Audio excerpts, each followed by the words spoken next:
हाँ जी, नमस्कार।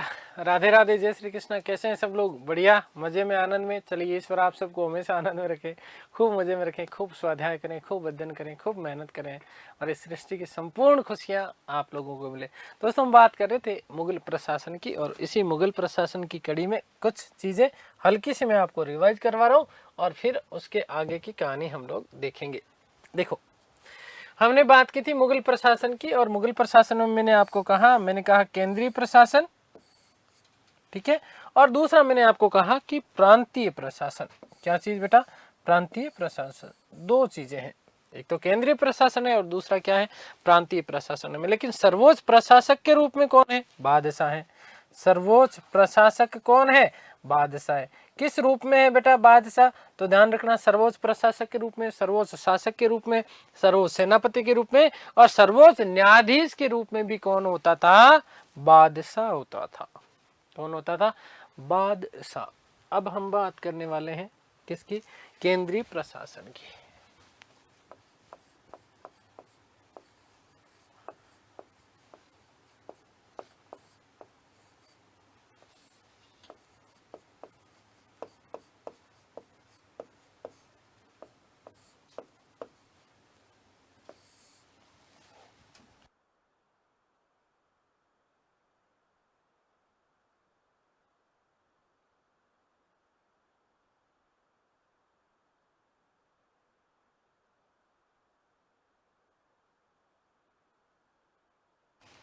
चलिए, केंद्रीय प्रशासन की बात करते हैं। किसकी बात करते हैं हम लोग? केंद्रीय प्रशासन की बात करते हैं।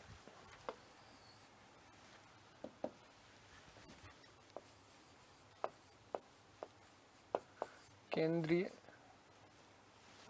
प्रशासन, केंद्रीय प्रशासन, ठीक है। देखो, केंद्रीय प्रशासन की यदि हम बात करते हैं तो पहले तो प्रशासन की इकाई की बात कर लेते हैं हम लोग कि कौन कौन सी इकाइयां थी, किस प्रकार से संपूर्ण मुगल प्रशासन कितनी इकाइयों में विभाजित था, सबसे बड़ी इकाई कौन सी थी और सबसे छोटी इकाई कौन सी थी। ठीक है, देखो ध्यान से सुनना। प्रशासनिक इकाई की बात करते हैं हम लोग। सबसे पहले बात कर लेते हैं प्रशासनिक इकाइयां। प्रशासनिक इकाइयां कौन सी थी? तो यहां से आपका एक प्रश्न आता ही आता है। देखो ध्यान देना बेटा, सबसे पहले मैं यहां बात कर लेता हूं केंद्र की। किसकी बात कर लेता हूं? केंद्र की। केंद्र का मतलब क्या है? केंद्र का मतलब क्या है? सेंटर। केंद्र का मतलब क्या है? सेंटर, मतलब सर्वोच्च देश, सर्वोच्च देश, ठीक है ना। और यहां पर केंद्र का मतलब क्या है? देश। केंद्र का मतलब क्या है बेटा? देश। याद रखना, मैंने केंद्रीय गलत लिख दिया है, माफी चाहता हूं। केंद्रीय, ठीक है। चलो, केंद्र का मतलब क्या है? देश। और देश का सर्वोच्च प्रशासक अभी अभी मैंने कहा क्या? एक तो बादशाह, सर्वोच्च प्रशासक के रूप में क्या था? बादशाह। और बादशाह के साथ में कौन होगा? मंत्री परिषद। प लिख रहा हूं मैं। बादशाह के साथ में कौन? मंत्री परिषद। और मंत्री परिषद में विशेष रूप से ध्यान रखना कि 4 लोग, अभी आगे बात करेंगे हम लोग। मंत्री परिषद में 4 लोग सबसे प्रमुख होते थे, सर्वा होते थे। आगे यदि हम बात करते हैं तो केंद्रों का विभाजन था, और केंद्रों का विभाजन किसमें था? सूबे में। ये मोस्ट इंपोर्टेंट प्रश्न बनता है, सूबा।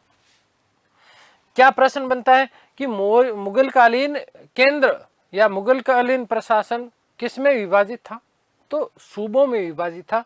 सूबे मतलब क्या था? प्रांत। मतलब प्रांत बोले तो क्या? राज्य। सूबे बोले तो क्या? प्रांत। प्रांत बोले तो क्या बेटा जी? राज्य। सूबा या प्रांत। जहां हमने मौर्य काल की बात की तब मैंने आपको ये चीज और भी उस समय बताई थी।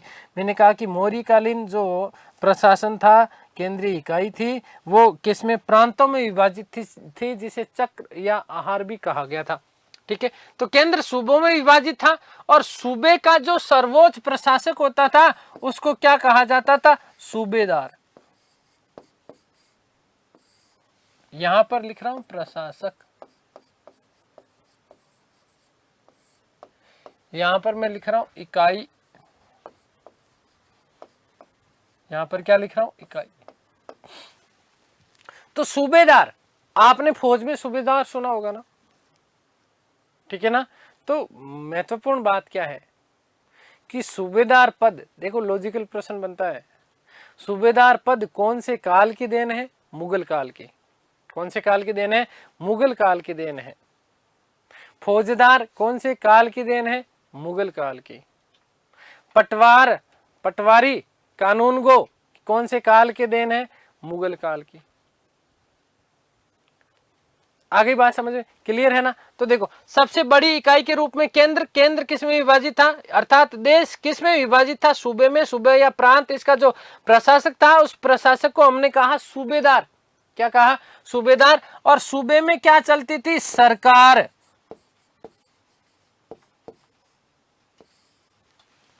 सूबे में क्या चलती थी बेटा? सरकार। सरकार बोले तो क्या हो गया आपका? जिला। सरकार बोले तो क्या? जिला। और सरकार का जो प्रशासक होता था, सरकार अर्थात जिले का जो प्रशासन संभालता था, उस व्यक्ति को क्या कहा जाता था? फौजदार। उस व्यक्ति को क्या कहा जाता था? फौजदार। तो जिले में फौजी लगाना है, और सूबेदार तो याद वैसे ही रह जाएगा, सूबे में सूबेदार। और आगे यदि हम बात करें तो सरकार किस में विभाजित थी? परगना में। किस में विभाजित थी? परगना में। और परगना में रोटी सेकनी है सिकदार। परगना में क्या चीज बेटा? प्रशासक कौन था परगना का? सिकदार। कौन था? सिकदार। अब यहां से थोड़ी सी चीजें ध्यान रखना। क्या ध्यान रखोगे? कई इतिहासकार आगे जब हम बात करेंगे शाहजहां के शासनकाल की, तब मैं आपको बताऊंगा कि एक छोटी सी नगर प्रशासन का भी उल्लेख मिलता है जहां चकला शब्द मिलेगा। आगे बात करेंगे। तो परगना जो था, वस्तुतः परगना, यहां पर देखो परगना का मतलब क्या है? तहसील है। परगना का मतलब क्या है? तहसील है। परगना का मतलब क्या है बेटा? तहसील। परगना किससे समझ सकते हैं? तहसील से समझ सकते हैं।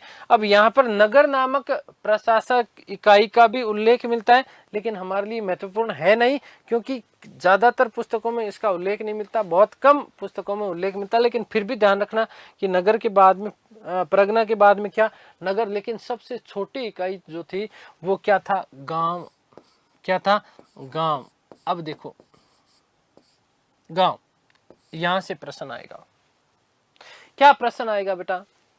ये तो केंद्र है, तो इसका मतलब मैं इसको ऐसे इमेजिनेशन करूं कि ये पूरा का पूरा हमारा एक मानव है, मानव शरीर को लेकर के हम यहां पर चलते हैं। तो देखिएगा, ध्यान से सुनना बेटा।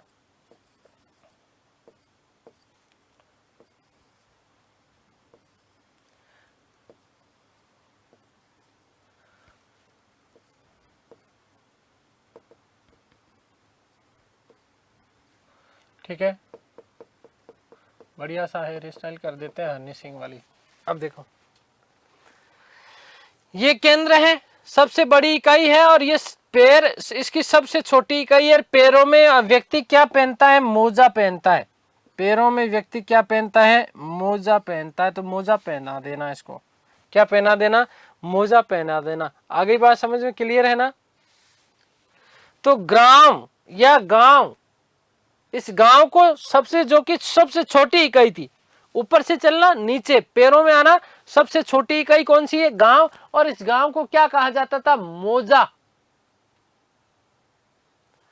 मुगल कालीन प्रशासनिक इकाई में सबसे छोटी इकाई क्या थी? ये प्रश्न बहुत बार पूछा जा चुका है, हजारों बार पूछा जा चुका है। और दूसरा, इसी को घुमा करके पूछ लेते हैं कि गांव को क्या कहा गया था। तो गांव को याद रखना, मोजा कहा गया था। मोजा ही मोजा। गांव में क्या? मोजा ही मोजा। तो गांव को क्या कहा गया बेटा? मोजा कहा गया। गांव को क्या कहा जाता है? मोजा। और इसका जो सर्वे सर्वा होता है, प्रशासक होता है, उसके लिए शब्द मिलता है मुकदम या चौधरी बाबू, है ना। चौधरी बाबा देखा आपने, खुद मुकदम या चौधरी, यहाँ पर उल्लेख मिलता है किसका, खुद मुकदम या चौधरी, ठीक है ना। पहले गांव में जो बड़े बूढ़े बुजुर्ग लोग जो होते थे, हम बोलते थे ना कि चौधरी बाबा आ गया, चौधरी नियुक्त होते थे। सर्वे सर्वा, एक गांव का जो मुखिया होता था वो चौधरी कहलाता था। या केजी का शब्द मिलता है मुकदम, खुद और चौधरी, ठीक है। तो याद रखना मुकदम, ठीक है, या फिर शब्द मिलता है चौधरी। क्या शब्द मिलता है, चौधरी, ठीक है। अर्थात गांव का जो मुखिया था वो क्या कहलाता था बेटा, मुकदम या चौधरी कहलाता था। यहां से आपका एक सीधा सीधा बेसिक सा प्रश्न, दो तरीके के प्रश्न, एक तो सम्मिलित करने वाला प्रश्न बन सकता है, क्या सम्मिलित करवा सकता है यहाँ पर, तो ध्यान रखना। और दूसरा सीधा सीधा कि सबसे छोटी इकाई क्या थी, गांव, गांव को क्या मौजा, और सबसे बड़ी इकाई क्या, केंद्र, केंद्र अर्थात देश।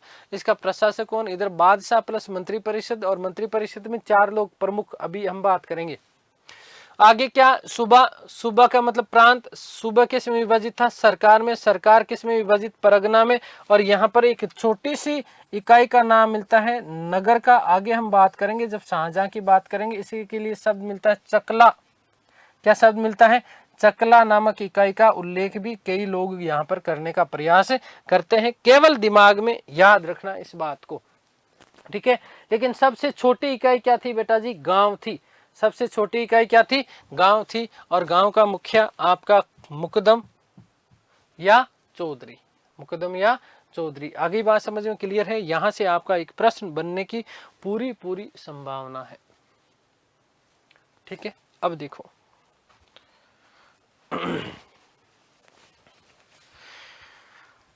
थोड़ी सी एक और बहुत महत्वपूर्ण बात यहां पर हम लोग करने वाले हैं। आपका ध्यान केवल और केवल बोर्ड के ऊपर होना चाहिए। देखो केंद्र की यदि हम बात कर ले तो केंद्र में सर्वे सर्वा कौन है, सम्राट है। सर्वे सर्वा कौन है, सम्राट है। लेकिन प्रांतीय व्यवस्था से हम बात करते हैं, किससे बात करते हैं हम लोग, प्रांतीय व्यवस्था में। तो प्रांतीय व्यवस्था में प्रांत का मतलब सूबा, प्रांत का मतलब क्या है, सूबा। और इस सूबे में 2 लोग होते थे अलग अलग नियुक्त। एक तो हमने बात कर ली सूबेदार की, किसकी बात कर ली हमने, सूबेदार की। सूबेदार के लिए शब्द मिलता है नाजिम, और बाद में आगे चल करके सिपा सालार, शब्द क्या मिलेगा, सिपा सालार। सूबेदार, नाजिम या सिपा सालार, कानून व्यवस्था को देखने वाला व्यक्ति। और वहीं पर राजस्व व्यवस्था, क्या चीज, राजस्व व्यवस्था देखने के लिए जो व्यक्ति होता था, राजस्व का मतलब क्या, टैक्स जमा करवाने वाला व्यक्ति, करने वाला व्यक्ति, उसको कहा जाता था सूबाई दीवान। सब क्या मिलता है बेटा जी, सूबाई दीवान। तो एक सारणी बना रहा हूं पूरा, मेरा प्रयास यही रहेगा कि यहां से आपका एक प्रश्न बैठ जाए, ठीक है। केंद्रीय प्रशासन को थोड़ा और ज्यादा डिटेल में पढ़ाने वाला हूं। वजीर की भी हम बात करेंगे, दीवान की भी बात करेंगे, केंद्रीय दीवान की, केंद्रीय दीवान के अधीन प्रांतीय दीवान होता था, क्या क्या कार्य किस प्रकार से। तो एक एक चीज हम लोग हालांकि यहाँ से चर्चा करने वाले हैं। लेकिन ध्यान रखना विशेष रूप से मैं प्रांत से यहाँ पर स्टार्ट कर रहा हूँ थोड़ा सा। और प्रांत में देखो, प्रांत, और प्रांत को मतलब क्या था बेटा, सूबा। प्रांत का मतलब क्या था, सूबा। अब सूबे में 2 लोग, 2 व्यवस्थापक थे, 2 व्यवस्थापक। कितने व्यवस्थापक, 2 व्यवस्थापक। अब 2 व्यवस्थापक में कौन कौन से लोग बेटू जी, ध्यान रखना। पहला तो एक तो कानूनी व्यवस्था देखेगा, पहली चीज क्या है, कानूनी व्यवस्था। और दूसरी आपकी क्या होगी, राजस्व व्यवस्था। दूसरी आपकी क्या होगी, राजस्व व्यवस्था। अब देखो ध्यान से सुनना, सूबेदार, कानूनी व्यवस्था में सर्वे सर्वा कौन था, सूबेदार। क्या है, सूबेदार। इसी के लिए शब्द आगे जाकर के प्रयोग किया जाने लगा नाजिम। क्या शब्द? नाजिम। और इसी को फिर आगे चल करके सिपह सलार। तो सूबेदार, नाजिम, सूबेदार या नाजिम या सिपह सलार या सिपह सलार, सिपह सालार। विशेष रूप से औरंगजेब के समय हम बात करेंगे तो कानून व्यवस्था देखने वाला व्यक्ति सूबेदार कहलाता था, नाजिम शब्द भी मिलता है और सिपह सालार भी इसे कहा जाने लगा। राजस्व व्यवस्था देखने के लिए यहां पर कौन आएगा? सूबाई दीवान। कौन आएगा बेटा? सूबाई दीवान। और वहीं यदि केंद्र में बात करेंगे तो सर्वोच्च प्रशासक के रूप में हमने बात कर ली, कौन? बादशाह। कौन? बादशाह सर्वोच्च प्रशासक, कानून व्यवस्था का अंतिम रक्षक है। लेकिन काजी उल कुजात की चर्चा करेंगे हम, काजी, मुफ्ती, ये सारी की सारी बातें हम लोग करने वाले हैं। तो केंद्रीय प्रशासन बहुत थोड़ा सा और अलग डिफरेंट तरीके में पढ़ाऊंगा मैं। प्रांतीय प्रशासन में कानून व्यवस्था देखने वाला व्यक्ति सूबेदार, अंतिम रूप से सर्वोच्च कानून था प्रांत में, लेकिन हाँ इसके ऊपर आगे सुनवाई होती थी बादशाह के पास में। ठीक है, आगे बात समझ में। इसी के लिए नाजिम शब्द, इसी के लिए शब्द मिलता है सिपह सालार। राजस्व व्यवस्था में हम बात करते हैं तो सूबाई दीवान, सूबाई दीवान। आगे बात समझ में। मैंने फिर कहा कि प्रांत बेटा आगे चल के इसमें विभाजित हुआ, प्रांत या सूबा। हमने कहा कि सरकार बनानी है। क्या चीज? सरकार। और सरकार का मतलब क्या था? जिला। अब जिला प्रशासन में भी दो ही चीजें, कौन कौन सी? दो चीजें। कौन कौन सी? दो चीजें। ये एक तो ये वाली और एक ये वाली। एक जिले में कानून व्यवस्था, जिले में कानून व्यवस्था। ठीक है, देखो ये चीज समझ गए तो यहीं से आपका एक प्रश्न फंस जाएगा। आगे चल करके मैं और इसको डिटेल से एक्सप्लेनेशन के साथ में खोलूंगा। जब प्रांतीय व्यवस्था की बात करेंगे और जिले व्यवस्था की बात करेंगे तब और मैं इसको खोलूंगा, लेकिन आपका प्रश्न यहीं से आने वाला है। फिर से कह रहा हूं, सरकार में फौजदार। सरकार में कौन? कानून व्यवस्था कौन संभालेगा? फौजदार। कौन संभालेगा? फौजदार। तो कानून व्यवस्था संभालने का कार्य सरकार में जो था वो किसके पास था बेटा? फौजदार के पास में।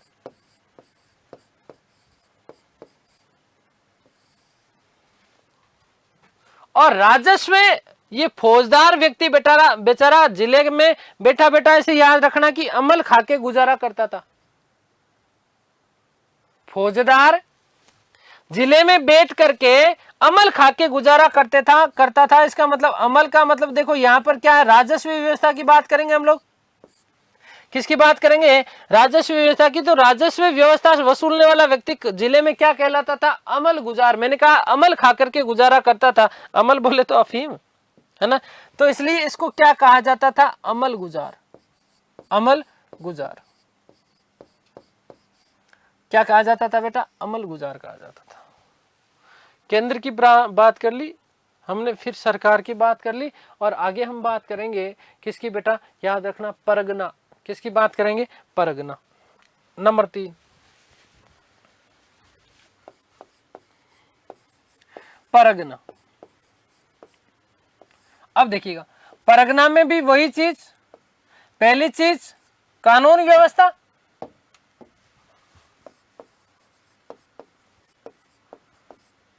कानून व्यवस्था और दूसरी क्या? राजस्व व्यवस्था।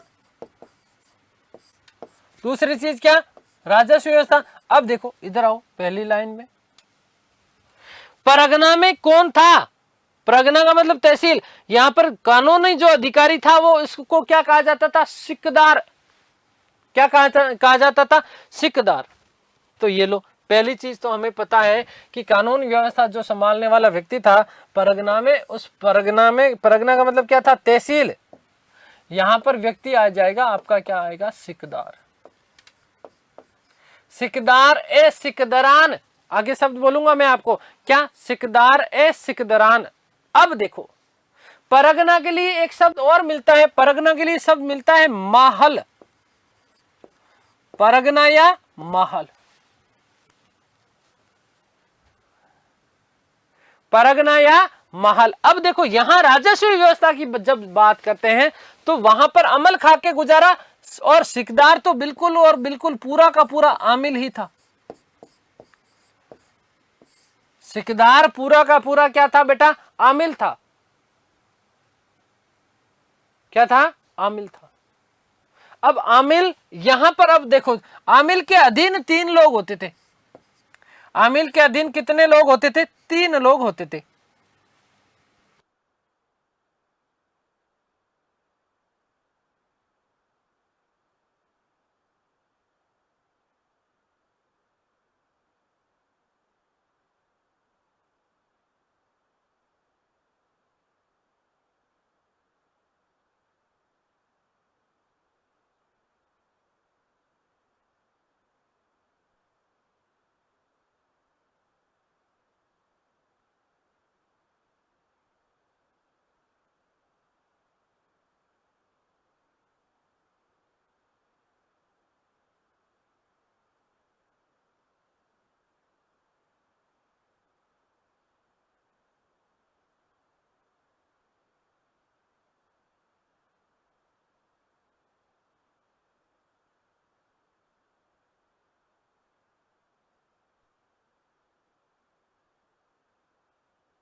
अब ध्यान देना, क्या ध्यान दोगे?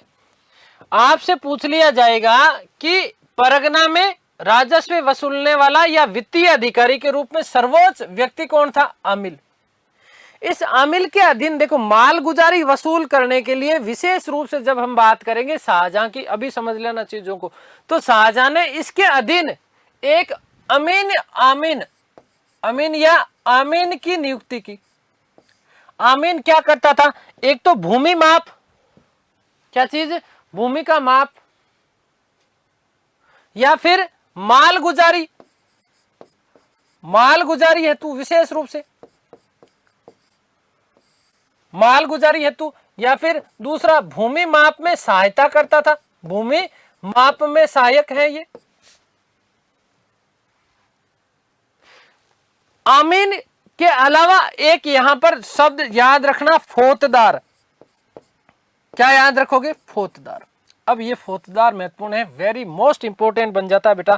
फौतदार किस संदर्भ में बन जाता है? सुनो, आपसे प्रश्न पूछेगा कि परगना या महल का मुख्य जो खजांची होता था, खजांची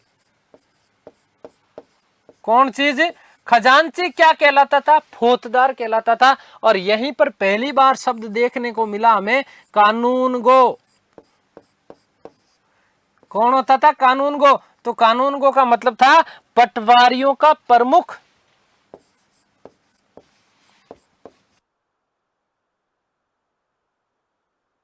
पटवारियों का प्रमुख जो होता था, इस पटवारियों के प्रमुख को क्या कहा जाता था? कानूनगो कहा जाता था। क्या कहा जाता था? कानूनगो कहा जाता था।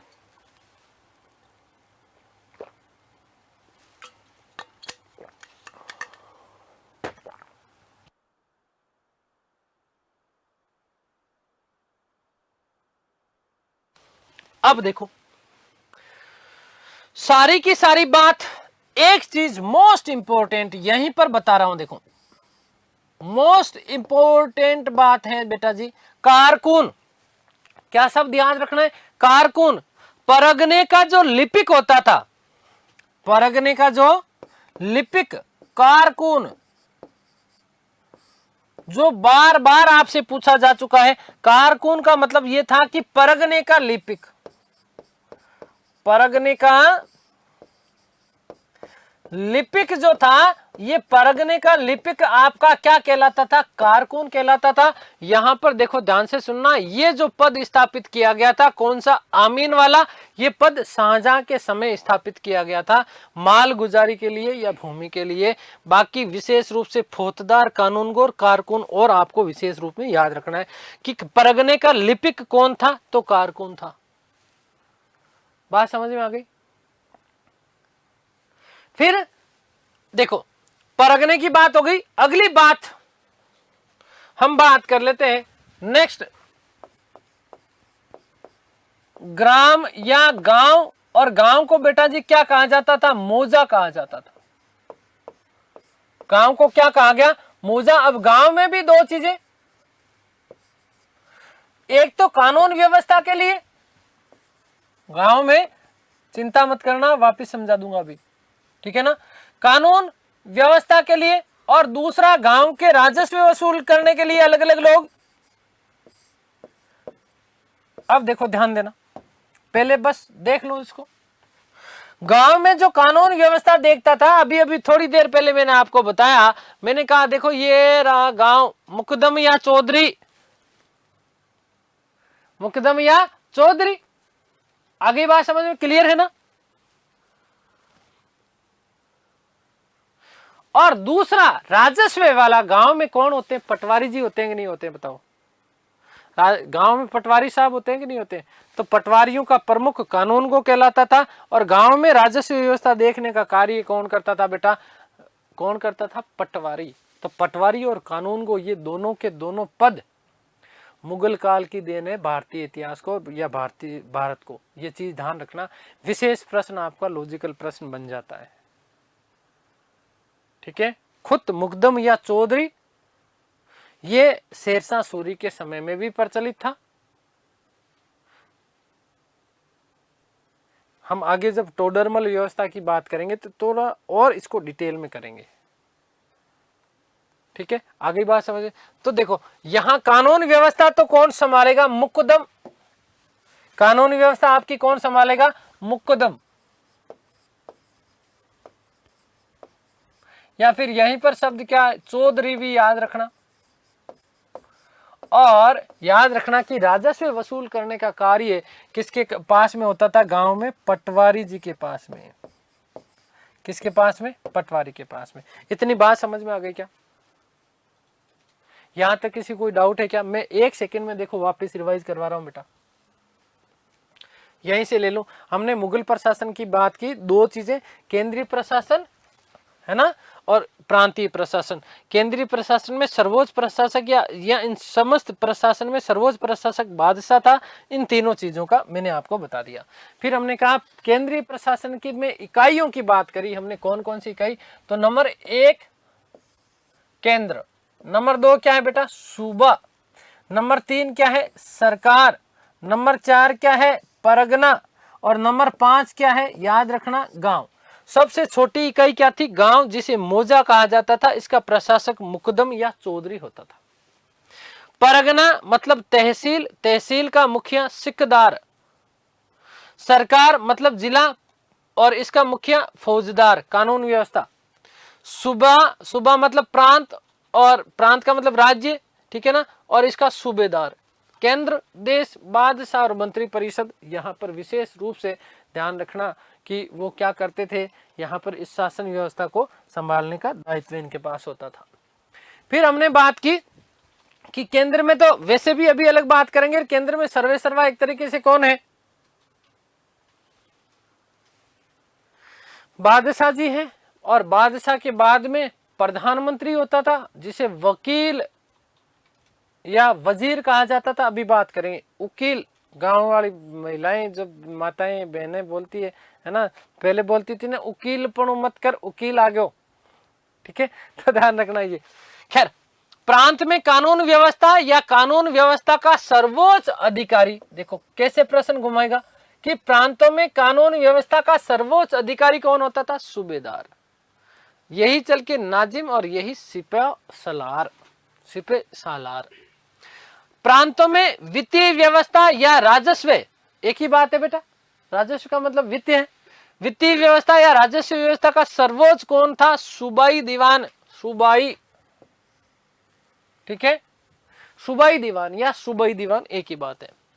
सरकार का मतलब क्या है बेटा जी? जिला। और जिले का कानून व्यवस्था का सर्वोच्च प्रशासक कौन है? विधि का सर्वोच्च शासक कौन है? फौजदार। और राजस्व अर्थात वित्त व्यवस्था का सबसे प्रमुख कौन था? अमल गुजार। याद रखना कि फौजदार अमल खा के गुजारा करता था, इसलिए अमल गुजार। ठीक है, क्लियर हो गई बात। आगे देखो, परगना की यदि हम बात करें तो परगना को महल भी कहा जाता था। महलवाड़ी व्यवस्था पढ़ेंगे आगे जब आधुनिक भारत में, तब बात करेंगे। तो कानून व्यवस्था सिकदार के हाथ में थी, राजस्व व्यवस्था आमिल के हाथ में थी। आमिल के अधीन कुछ लोग होते थे, जैसे आमिन, ये वस्तुतः शेरशाह शाहजहां के समय जो है लागू किया गया था। माल गुजारी और भूमि माप करने का कार्य करता था। फौजदार मुख्य खजांची होता था, ये बहुत बार पूछ लिया गया है, याद रखना। कानून को पटवारियों का प्रमुख होता था और कारकुन परगने का लिपिक होता था। परगने का क्या होता था बेटा? लिपिक होता था। ग्रामीण व्यवस्था में बात करें तो गांव को क्या कहा जाता था? मौजा कहा जाता था। गांव में कानून व्यवस्था देखने का कार्य मुकदम या चौधरी साहब के पास में होता था। ये एक शब्द और मिलता है, खुत। शब्द क्या मिलता है? खुत। ठीक है। और दूसरी, यदि हम राजस्व व्यवस्था की बात करते हैं तो राजस्व संग्रहण करने का कार्य गांव में किसके पास में होता था? पटवारी जी के पास में होता था। ठीक है, आगे बात समझ में क्लियर है? यहां तक कोई अब किसी को कोई डाउट नहीं होना चाहिए।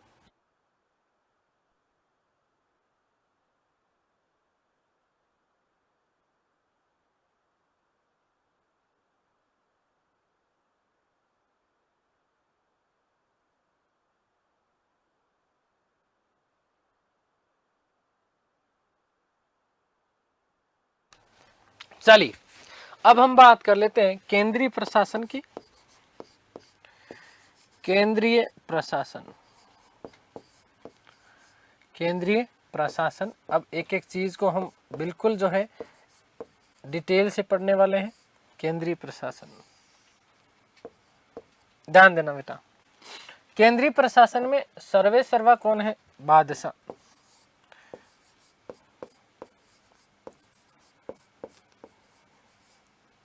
कौन है? बादशाह सर्वोच्च प्रशासक है। अब मैं बार बार वो चीज नहीं लिखूंगा कि सेना का सर्वोच्च सेनापति, उसका सेनापति, सर्वोच्च न्यायाधीश। सर्वोच्च प्रशासक क्या है? सर्वोच्च प्रशासक है। सर्वोच्च प्रशासक बोले तो कौन कौन से? सेना प्रशासन के रूप में सर्वोच्च सर्वे सर्वा। सेना का सर्वोच्च सेनापति भी है। ठीक है, लिखा चुका मैं ये बात। और न्याय में अंतिम न्यायाधीश भी कौन है? बादशाह है। कौन है? बादशाह है।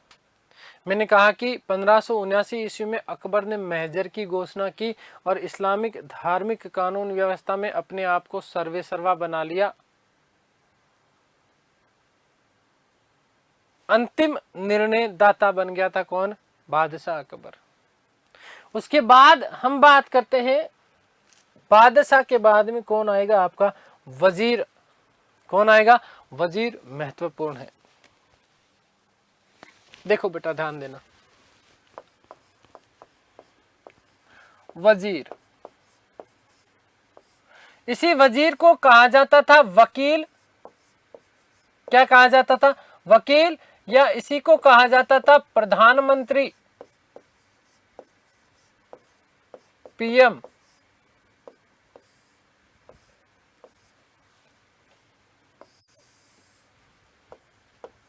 अब ध्यान से सुनना यहां से चीजें। यदि हम बात करें वकील की, हम बात करें वजीर की, या हम बात करें प्रधानमंत्री की, तो वजीर जो था या वकील जो था, ये क्या था? साम्राज्य का प्रधानमंत्री हुआ करता था। साम्राज्य का प्रधानमंत्री हुआ करता था कौन? वकील या वजीर। और इसको सैनिक और असैनिक दोनों प्रकार के अधिकार थे। ध्यान से सुनना, बाबर और हुमायूं के समय वस्तुतः वजीर का जो पद था वो बहुत ज्यादा जो है प्रमुख हुआ करता था। निजामुद्दीन खलीफा बाबर के समय में वजीर था। ध्यान से सुनिएगा कि जब बाबर की मृत्यु हो जाती है तो बाबर की मृत्यु होने के बाद में, क्योंकि बाबर ने अपना उत्तराधिकारी नियुक्त किया था किसको? हुमायूं को। तो इस हुमायूं ने बाबर के बहनोई मेहंदी हसन ख्वाजा मेहंदी हसन को बादशाह बनाना चाहता था हुमायूं के स्थान पर। इसलिए इस वजीर निजामुद्दीन खलीफा ने हुमायूं के खिलाफ अनेक षड्यंत्र रचे, परंतु सफल नहीं हो पाया और बाबर के बाद में जैसे कैसे करके हुमायूं ही शासक बना।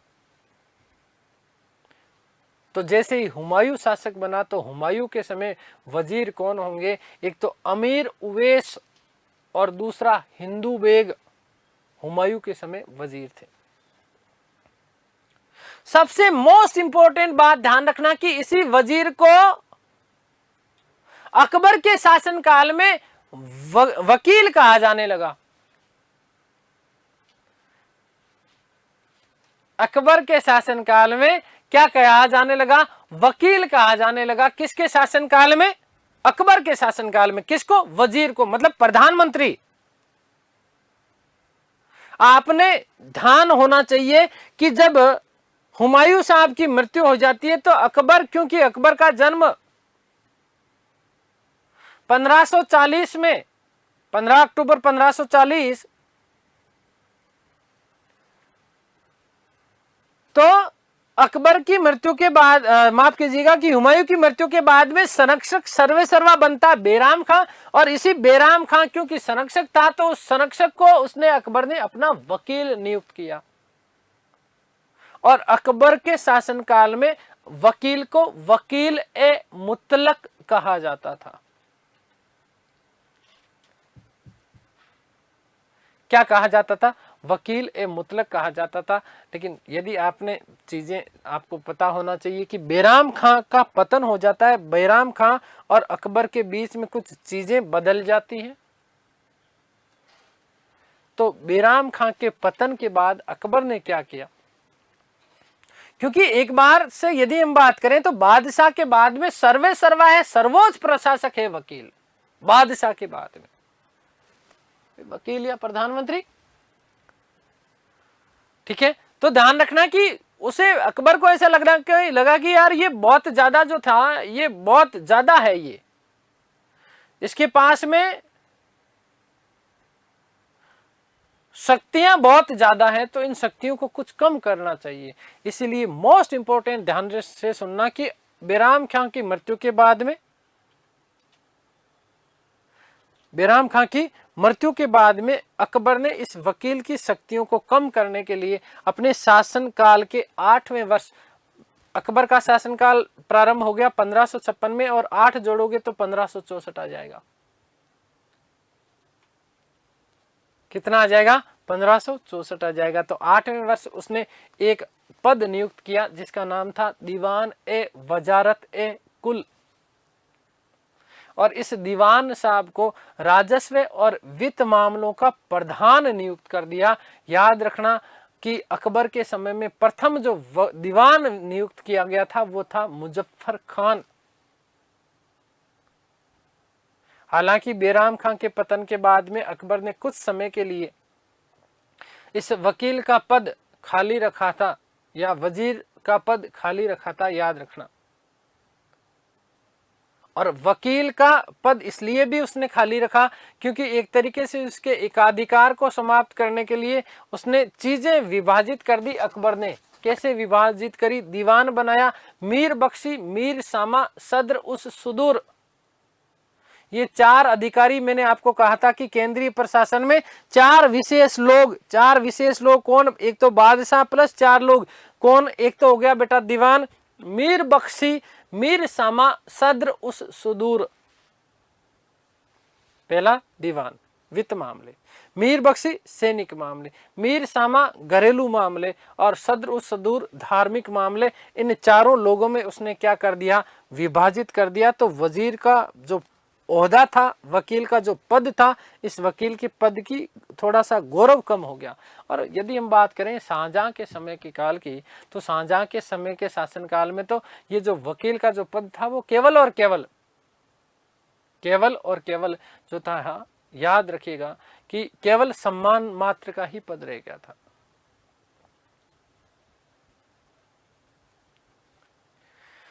अकबर की एक चीज हम और यदि चर्चा करें तो अकबर के काल में, यदि आपने जोधा अकबर देखा है, हालांकि मैं एक बात कहता हूं कि कभी भी इतिहास धारावाहिक नहीं हुआ करता और कभी भी धारावाहिक इतिहास नहीं हुआ करता। चीजों को बहुत अलग तरीके से तोड़ मरोड़ के प्रस्तुत किया जाता है। लेकिन आपने महामंगा देखा होगा, तो महामंगा मुगल काल की महामंगा है, वस्तुतः नाम है ना, उसको महामंगा बोलते हैं एक साथ।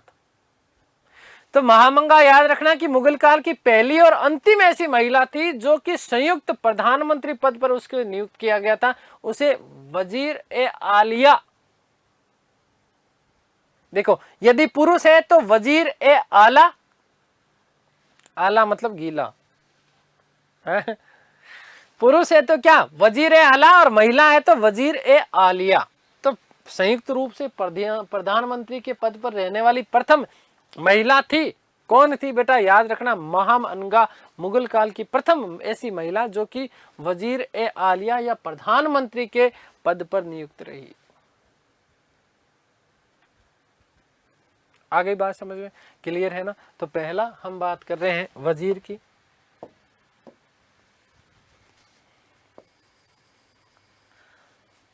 यह बादशाह के बाद, यह बादशाह के बाद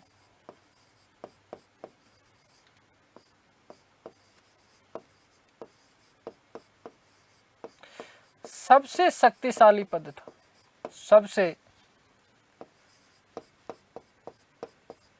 शक्तिशाली पद था।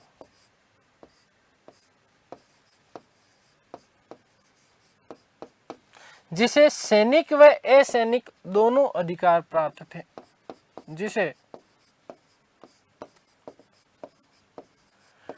सैनिक व असैनिक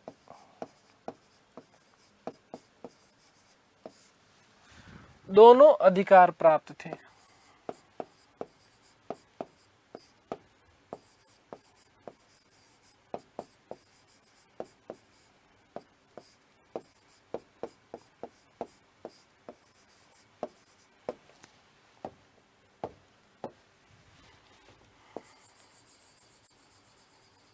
अकबर के काल में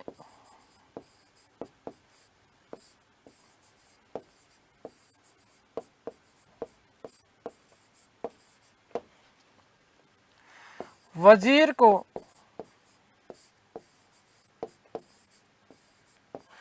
वकील कहा जाने लगा।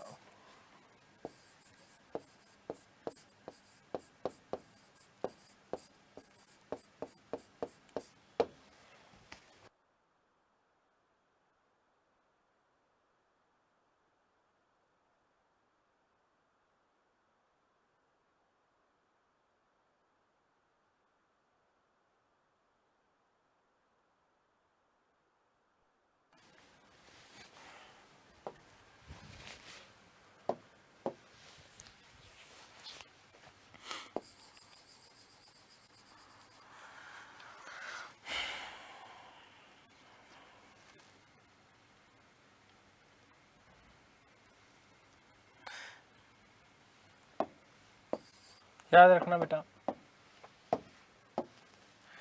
कि इसे वकील ए मुतलक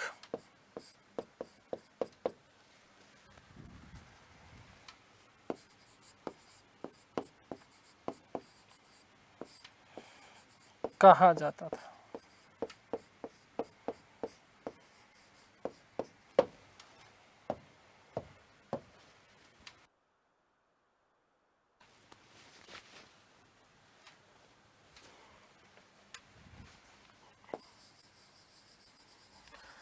हुमायूं, माफ कीजिएगा, बाबर व हुमायूं के काल में, बाबर व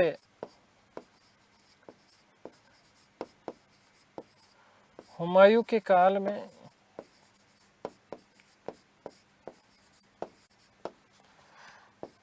वजीर का पद सबसे महत्वपूर्ण था। वजीर का पद सबसे महत्वपूर्ण था।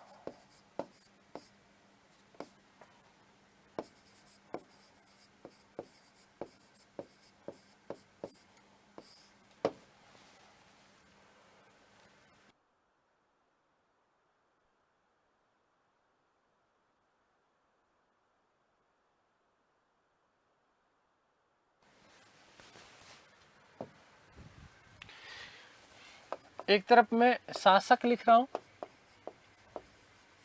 और एक तरफ मैं वजीर का नाम लिख रहा हूं। सबसे पहले हम बात कर लेते हैं बाबर की। तो बाबर के शासनकाल में ध्यान रखिएगा,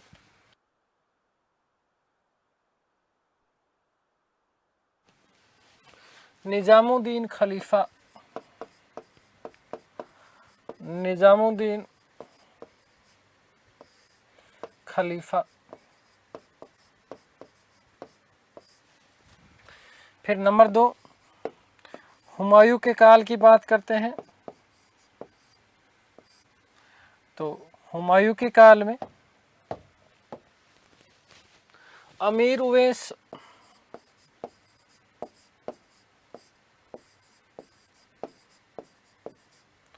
व हिंदू बेग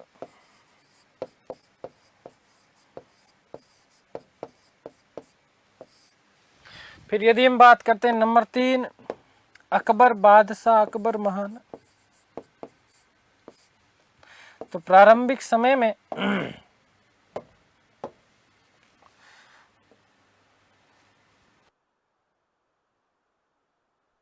बेराम खां, बेराम खां और बेराम खां के बाद महम अनगा,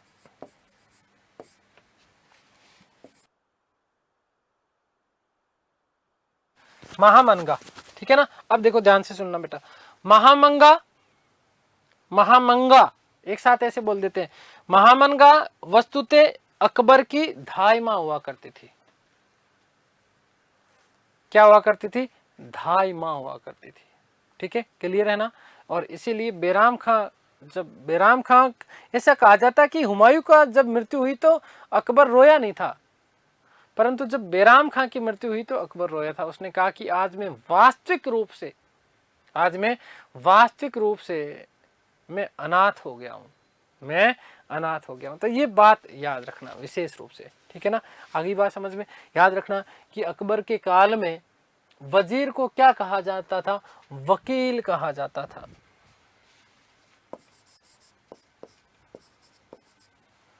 और याद रखना, मैंने तो ये बात लिख दी खैर, है ना। तो याद रखना कि महामंगा, महामनगा मुगल काल में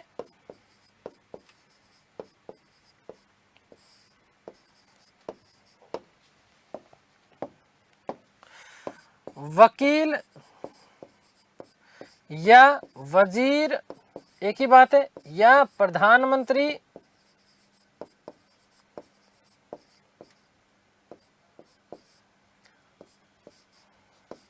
बनने वाली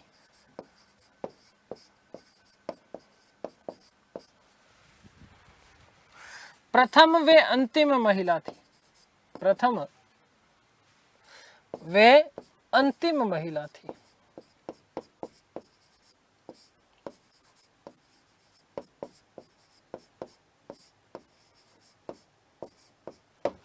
ठीक है ना। और ध्यान रखिएगा, अब विशेष महत्वपूर्ण बात क्या कि बेराम खां के पतन के बाद में अकबर ने अपने राज्याभिषेक के 8वें वर्ष मतलब 1564 है ना, 1564 ईस्वी में यहाँ पर क्या किया? वकील की शक्तियों को कम करने के लिए एक पद नियुक्त किया जिसे कहा जाता था दीवान ए वजारत ए कुल। दीवान ए वजारत ए कुल, जिसे राजस्व व वित्त मामलों का प्रधान नियुक्त किया। नोट कि बेराम खां के पतन के बाद, बेराम खां के पतन के बाद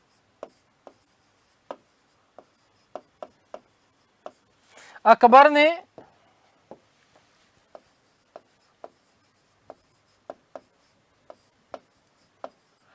वकील की शक्तियों को कम करने के लिए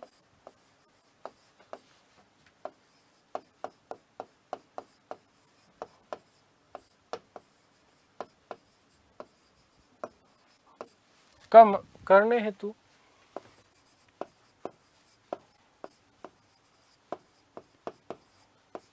अपने शासनकाल के 8वें वर्ष, मोस्ट इंपोर्टेंट लाइन है या याद रखना, अपने शासनकाल के 8वें वर्ष, अपने शासनकाल के 8वें वर्ष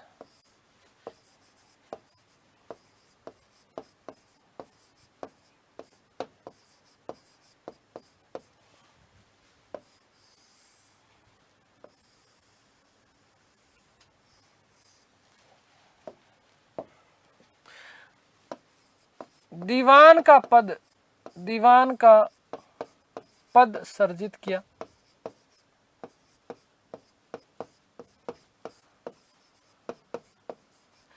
जिसे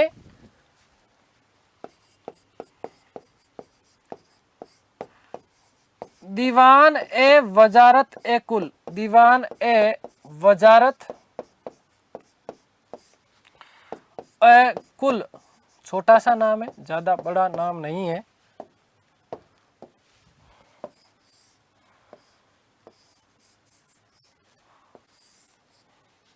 कहा जाता था।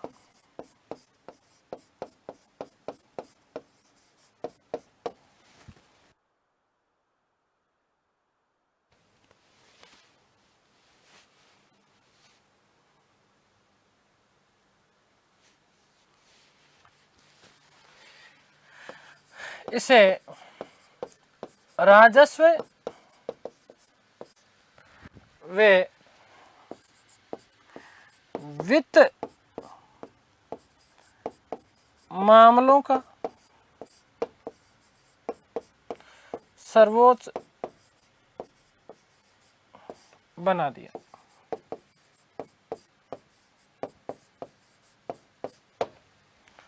नोट,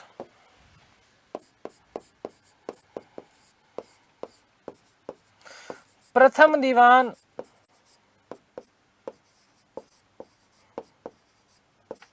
मुजफ्फर खान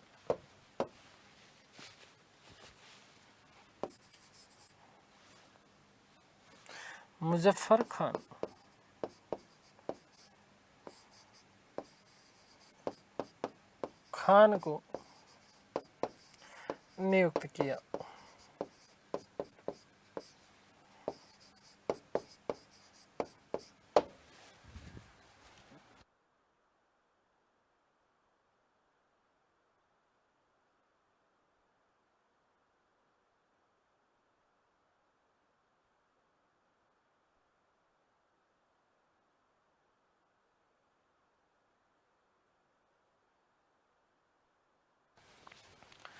ठीक है, अगली बात, फिर से मोस्ट इंपोर्टेंट बात, ध्यान से सुनना बेटा। मैंने कहा कि वकील के पद को या वकील के एकाधिकार को समाप्त करने के लिए देख, तो एक तो राजस्व विभाग तो उसने अलग ही कर दिया अपने राज्याभिषेक के 8वें वर्ष या शासनकाल के 8वें वर्ष। जैसे कलिंग युद्ध लड़ा था अशोक ने, वैसे ये भी बहुत बड़ा युद्ध था। ठीक है, तो ध्यान रखना कि वकील के एकाधिकार को समाप्त करने के लिए उसके अधिकारों को उसने 4 लोगों में विभाजित कर दिया। एक दीवान, दूसरा मीर बख्शी, तीसरा मीर सामा और चौथा सद्र उस सुदूर। मोस्ट इंपोर्टेंट, और यही 4 लोग उसकी मंत्री परिषद के, एक तरीके से केंद्रीय मंत्री परिषद में सर्वे सर्वा था बादशाह के साथ में। तो एक तरीके से वकील या वजीर या प्रधानमंत्री जिसकी हम लोग चर्चा कर रहे थे, ये एक तरीके से केवल और केवल नाम मात्र का पद रह गया। किसके काल में? अकबर के शासन काल में।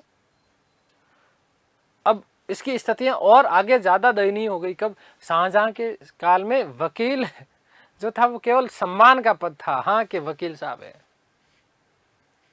ठीक है, शाहजहां के शासनकाल तक चलता रहा और लास्ट में शाहजहां के काल में इसको क्या कर दिया गया था? पद समाप्त कर दिया वकील का, और इसको दीवान को जो है वजीर आजम कहा जाता था। दीवान शब्द, दीवान जो शब्द लिया था हमने अभी यूज, तो दीवान को क्या कहा जाता था? वजीर आजम।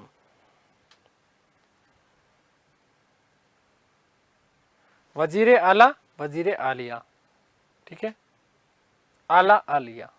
ठीक है, और दीवान को वजीर आजम कहा जाने लगा था। किसके शासनकाल में बेटा, याद रखना, शाहजहां के शासनकाल में। तो देखिएगा कि अकबर ने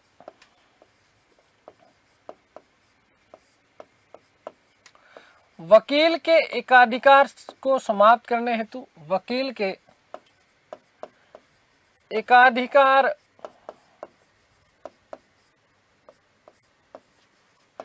को समाप्त करने हेतु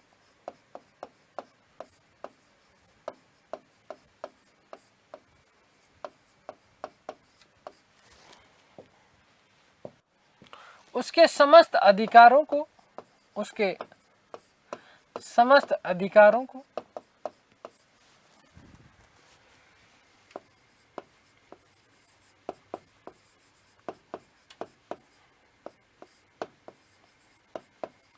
निम्न 4 लोगों में विभाजित कर दिया। निम्न 4 लोगों में विभाजित कर दिया।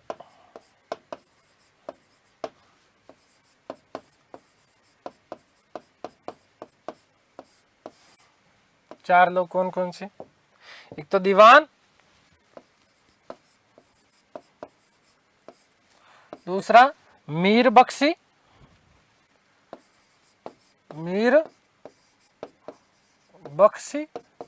देखो दीवान वित्त मामले,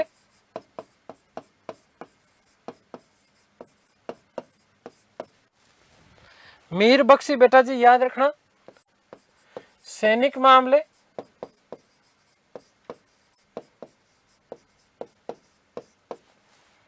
नेक्स्ट नंबर 3 पे यदि हम बात करते हैं तो मीर ए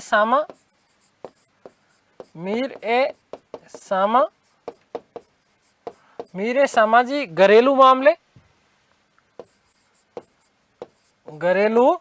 मामले और सद्र उस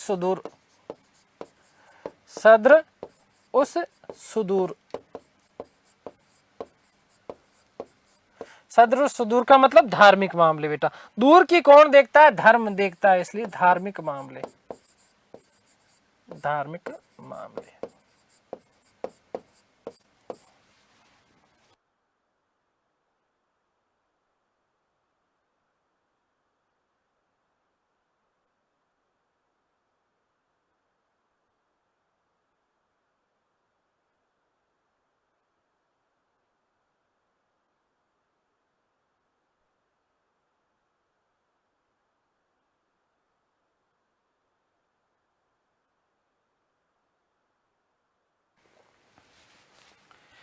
याद रखना, फिर से एक नोट कि वकील का पद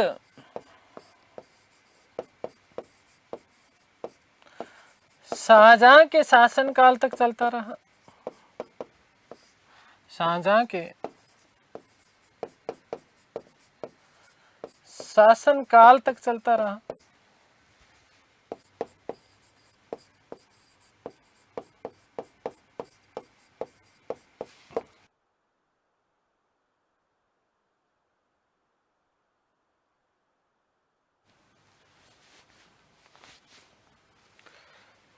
बाद में उसे अंतिम समय में, शाहजहां के अंतिम समय में, ठीक है, शाहजहां के अंतिम समय में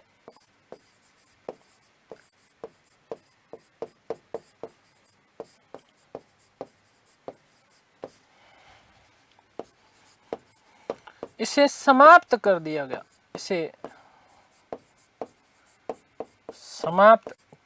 गया।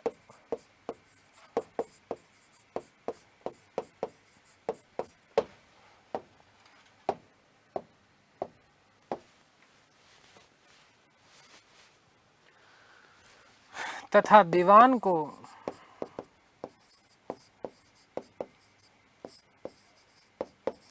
वजीर ए आजम कहा जाने लगा।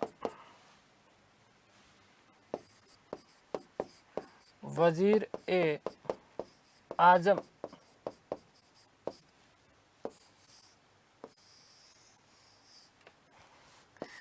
कहा जाने लगा।